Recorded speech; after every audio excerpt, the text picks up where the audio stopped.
Hello दोस्तों, इस video में मैं आपके लिए लेकर आया हूँ कुछ ऐसे शब्द जो आपको फ्लुएंट इंग्लिश बोलने में बहुत मदद करेगा।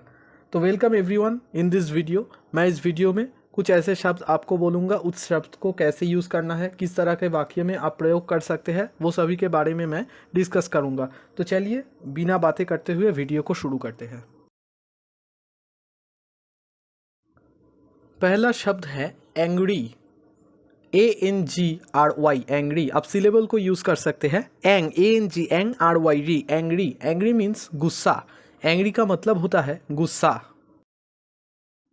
मैं हर एक शब्द को प्रयोग करके आपके लिए सेंटेंस भी लेकर आया हूँ ताकि आपको ये भी पता चल जाए कि उस तरह के शब्द को आप किस तरह के वाक्य में प्रयोग कर सकते हैं और कैसे बोलना है। तो चलिए इसका सेंटेंस भी देख लेते हैं। इसका सेंटेंस है, please don't make me angry. Please don't make me angry. मुझे गुस्सा मत दिलाइए, मुझे गुस्सा मत दिलाइए।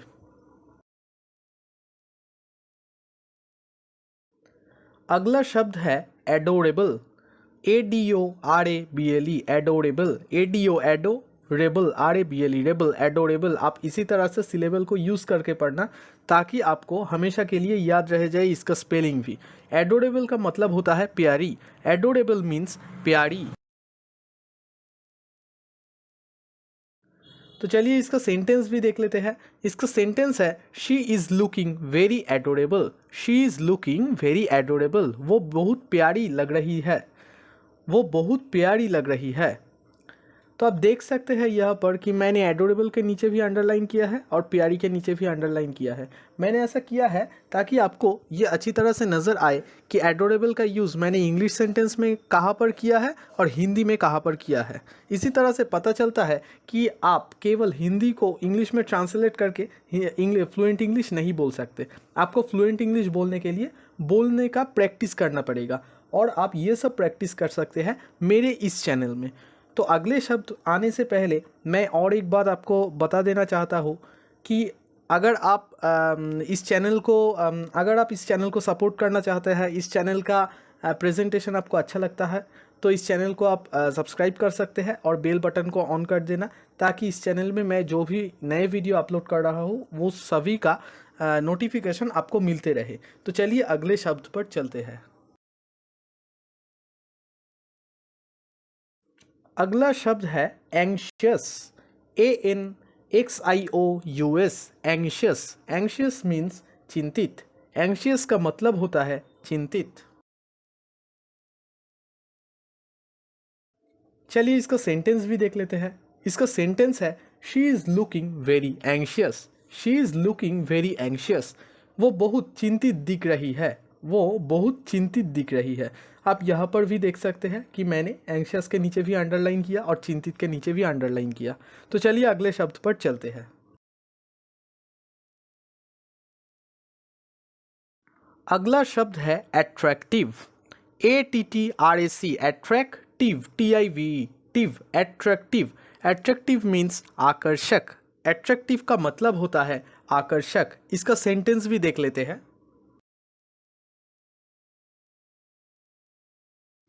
एट्रैक्टिव का सेंटेंस है, this doll is looking very attractive. This doll is looking very attractive. ये गुड़िया बहुत आकर्षक लग रही है। ये गुड़िया बहुत आकर्षक लग रही है।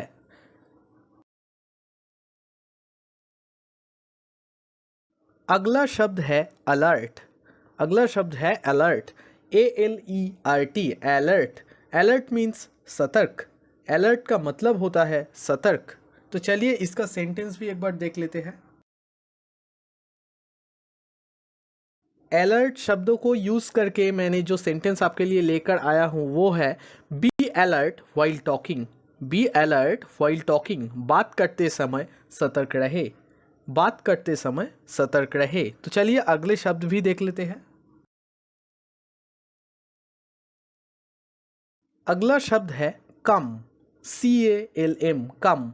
कम मीन्स शांत। कम का मतलब होता है शांत। आप ध्यान रखना कि यहाँ पर स्पेलिंग तो है CALM कम। किसी किसी ने ऐसा भी उच्चारण करते हैं कि कल्म।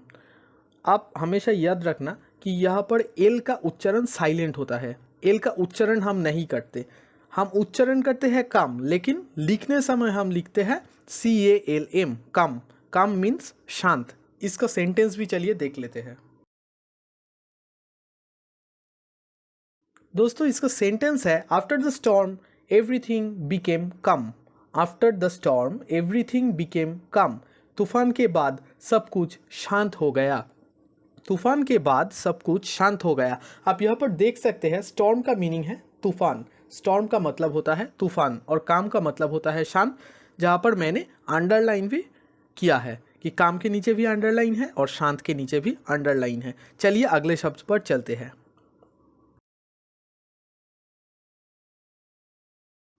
अगला शब्द है ब्लैक, BLACK, ब्लैक।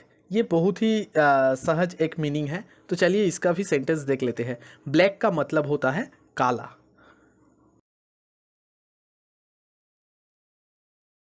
इसका सेंटेंस है she was dressed in black.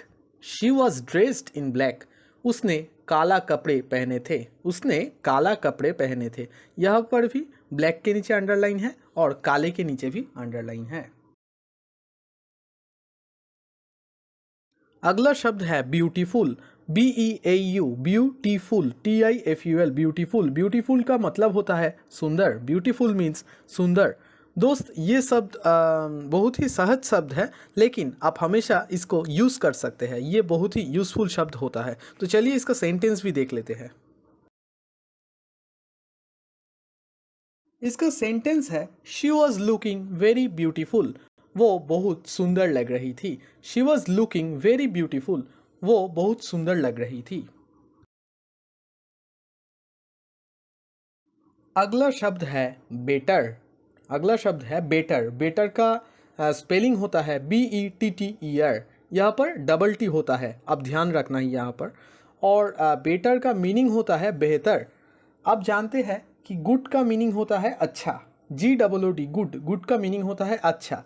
ये इसका ही एक कॉम्परेटिव डिग्री होता है। Good, better, best. बेस्ट होता है सुपरलेटिव डिग्री और बेटर होता है कॉम्परेटिव डिग्री। जब हम किसी के साथ किसी को तुलना करते हैं तब हम गुड शब्द का प्रयोग नहीं करते, हम वहाँ पर बेटर शब्द का प्रयोग करते हैं। बेटर शब्द का मतलब होता है बेहतर। इसका सेंटेंस देखने से आपको और भी अच्छी तरह से क्लियर हो जाएगा। इसका सेंटेंस है he is better than you. He is better than you. वो आपसे बेहतर है। वो आपसे बेहतर है।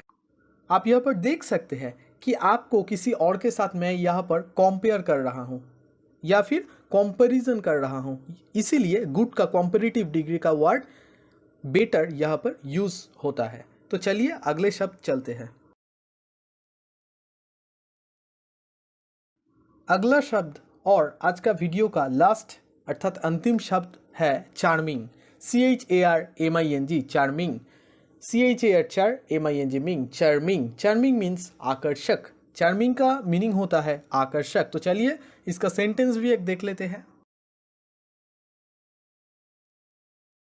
सेंटेंस है he is charming and polite. He is charming and polite. Charming का मीनिंग होता है आकर्षक। वो आकर्षक और विनम्र है। वो आकर्षक और विनम्र है। पोलाइट का मीनिंग होता है विनम्र और चार्मिंग का मतलब होता है आकर्षक। तो दोस्त आज के लिए बस इतना ही। आज मैंने जितना भी वर्ड और सेंटेंस के बारे में बातचीत की वो सबको आप प्रैक्टिस कीजिए।